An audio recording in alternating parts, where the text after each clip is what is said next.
Et je mal agis en suggérant que ma belle-sœur soit notre mère porteuse par voie traditionnelle afin d'avoir un enfant plus rapidement. Je suis marié à ma femme depuis plusieurs années. Nous nous aimons profondément et avons toujours voulu avoir des enfants ensemble. Malheureusement, nous faisons face à des problèmes d'infertilité. Cela dure depuis longtemps et a été émotionnellement et financièrement épuisant. Nous avons exploré différentes options médicales, consulté des spécialistes, et récemment, nous avons commencé à envisager la gestation pour autrui. Sa sœur a accepté d'être notre mère porteuse, ce qui, à mes yeux, était une immense preuve de générosité. En me renseignant davantage, j'ai réalisé que la GPA classique, fécondation in vitro, contrat, médecin, avocat, etc., prendrait énormément de temps et coûterait une somme considérable. En creusant le sujet, j'ai appris qu'il existait aussi la voie dite traditionnelle, où la mère porteuse utilise son propre ovule. D'un point de vue purement pratique, cela semblait plus rapide, plus simple et bien moins coûteux. J'ai donc commencé à suggérer cette option à ma femme. Je reconnais que je n'ai peut-être pas utilisé les bons mots, mais pour moi, ce n'était pas une question sexuelle. C'était une solution pragmatique à un problème qui nous fait souffrir depuis des années. Ma femme a été immédiatement choquée et très mal à l'aise.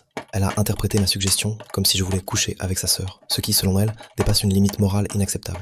J'ai essayé de lui expliquer que ce n'était pas une question de désir ou d'infidélité, mais simplement un moyen d'avoir un enfant plus vite et de limiter les dépenses. Elle a néanmoins refusé catégoriquement et a commencé à se retirer complètement du projet de mère porteuse. De mon côté, j'ai été profondément blessé. J'ai eu l'impression qu'elle ne me faisait pas confiance, comme si je cherchais une excuse pour être infidèle. J'ai aussi ressenti une immense frustration. J'ai toujours voulu être père, et c'était quelque chose que je pensais implicite dans notre mariage. Dans un moment de colère et de désespoir, je lui ai dit qu'elle était égoïste de se retirer maintenant, et que ses choix m'empêchaient de devenir père. Je reconnais que ces paroles ont été dures, mais elles venaient d'une accumulation de douleurs, de déception et d'impuissance. Elle est aujourd'hui très affectée, se sent inutile à cause de son infertilité et pense que je la blâme pour la situation. Ce n'était pas mon intention, mais je comprends que mes mots aient pu être perçus ainsi. Je me demande maintenant si j'ai franchi une ligne morale ou si ma femme réagit de manière excessive à une suggestion que je voyais comme purement fonctionnelle. Alors voilà, Emma agit en proposant la voie traditionnelle avec sa sœur et d'avoir insisté parce que je veux désespérément devenir père.